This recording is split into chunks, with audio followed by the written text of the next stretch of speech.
playing your ensemble part, your phrase, your 8-bar phrase may have this shape, but bar number 6 might have something that is this strange rhythmic difference or note difference that needs to come out in the total texture. So your whole texture of your line might look like this, and then for one measure be like this, and then back again.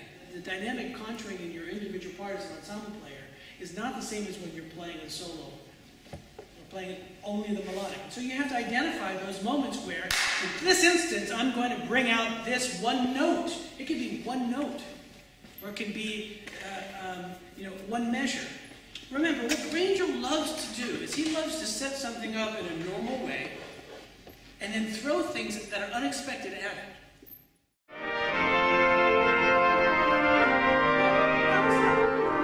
I'm seeing and hearing little important things, but you're not buying into the fact that you have to make it 2 or 3 dynamics louder. Da-da-da! You got to play it out much, much louder. I'm looking at before measure 33. I'm seeing 8 low parts. Yup-a-bum-bum, yup-a-bum, yup-a-bum. For a moment there, he's turned time around, but you're not making a big deal of it in the bass clarinet part. So you have to do much, much more to use your imagination to find where he's changed meter around, or where there's a counter melodic part. And you have to bring it out much, much more. This is not subtle music. It's 7 after 49. You've got this crescendo, that all of a sudden becomes counter melodic, doesn't it? Then you diminuendo again, and then look before 65. 1, 2, 3, 4, 5. Before 65, you have all these moving lines that become counter melodic. So when you're counter melodic, you have to decide, am I answering? And when you're answering, you've got to be louder than the question was. So there are times that counter melody must be louder than melody. 49. 1 and go.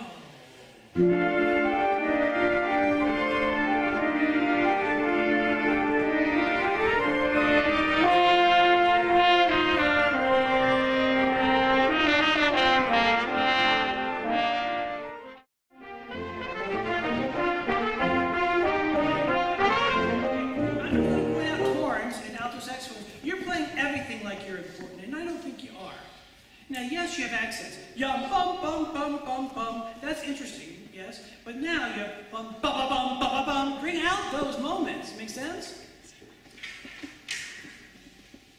Here it is. Ready?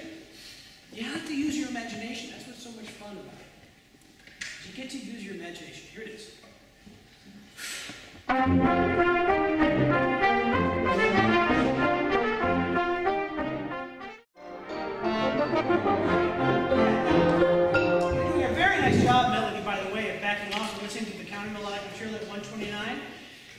But there are really interesting things we've not heard before. For example, horns, I'm sorry, it's a cornets and alto saxophone. Could you play, starting at 129, and could you make a big deal of the third measure? In other words, out of the dynamic, you're playing a phrase with a dynamic spectrum like this, but all of a sudden in the third bar, do this. Just for that one bar, and then come back down. 1 and go.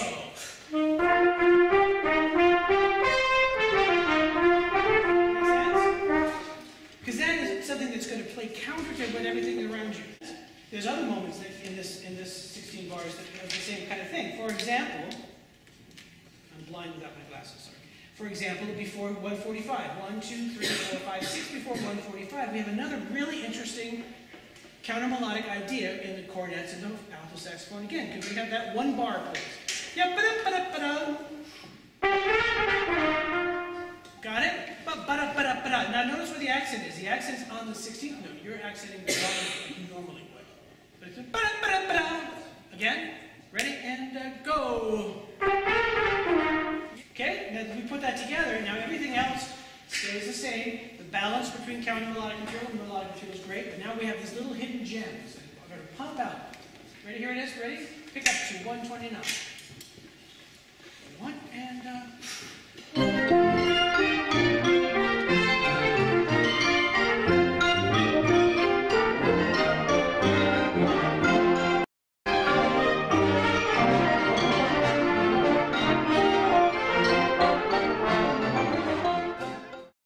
What makes music interesting often is when there are things where unity and variety occur simultaneously. We've heard this before 1,000 times, right? This yum, bum, bum, bum, bum, the theme.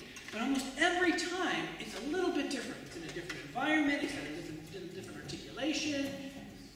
And here, in this section, we have a second theme which becomes almost more important, but the initial theme at 209 is still there. But listen to what Grainger does to it. At 209, the people that have the melody at 209, it's piccolo, flute, oboe, B-flat clarinet, and xylophone is not here today. Ready? Listen to what happens to the theme here. Very interesting. What? And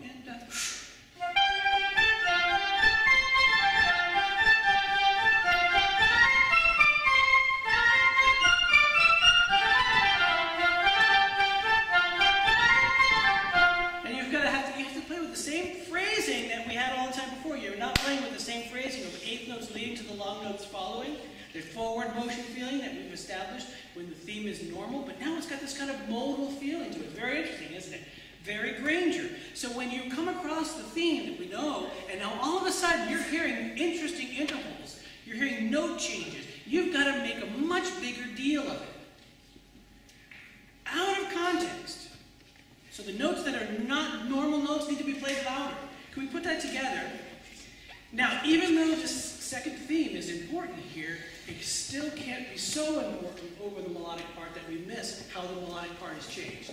Put it together, please. We're going to do one before 209. Ready?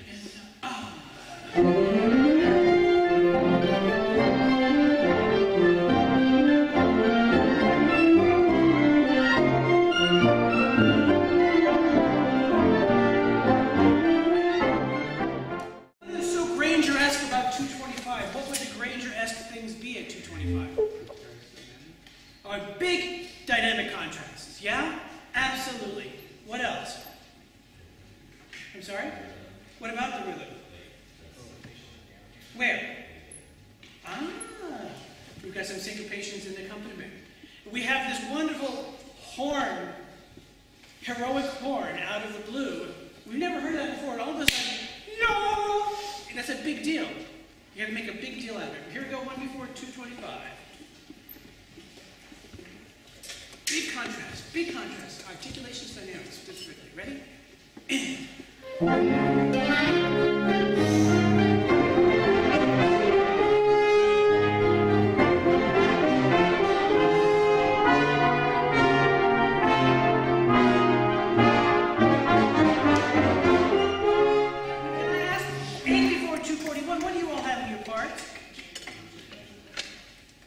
Mezzo forte followed by what? Crescendo. You can't just say the same thing the same way. Again, Grainger gives you so much information. When Grainger gives us information with accents and dynamic contrast, again, remember, what's important about dynamics is not the decibel level of the dynamics. What's most important about the dynamics is how they change. It's the difference between the mezzo forte and the forte that really matters. And to make that larger, makes it more noticeable. So if you have crescendo in your part, you've got to do something in contrasting the dynamics. Rather than waiting for the conductor to say, okay, now in bar number 37, horns, you're important there and here, it becomes a scavenger hunt for you now. Where does Grainger in your part throw something that's unique? Whether it be a feeling of, instead of feeling 1, 2, 3, 1, 2, 3, feeling of 1 and 2 and 3 and. Does that a lot. It can be accidentals that are in there where it changes the tonality, what have you. It's your treasure hunt now to find those things that you think are really unique, and you've got to play them so loudly that your mom won't miss it when she's at the concert. Make sense? And that's how, to be honest with you, that's how the music becomes alive.